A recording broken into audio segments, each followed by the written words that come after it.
everyone, welcome back to the video. So in this video I'll tell you how to fix iPhone long press too slow speed up haptic touch in seconds. In iOS 17 and later, Apple includes an accessibility setting that makes the haptic feedback feature activate faster than in previous version of its mobile operating system. 3D touch supported multiple levels of pressure for different interactions depending on how hard you pressed, with Apple's implementing peek and poop gesture. In contrast, haptic touch supports just a single level of pressure for the long press gesture. Haptic touch has always worked slower than 3D touch because of the two levels of the pressure that 3D touch allowed for. The first 3D touch of pressure level activated quickly when pressing on the display. So those who became used to 3D touch may have found the haptic touch replacement to be too sluggish. The good news is that setting haptic touch to the fast option makes a noticeable difference in how quick haptic menu pops up under the finger.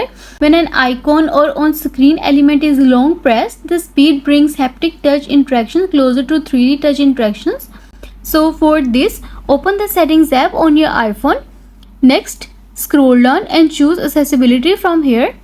Then under physical and motor, tap touch. Next, choose haptic touch.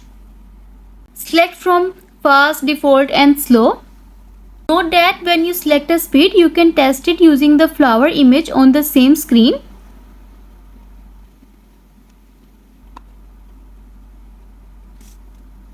It's still not entirely clear why Apple got rid of 3D touch. Some have argued that it suffered from a lack of discoverability, similar to Apple's Watch Force touch functionality, which suffered the same fate.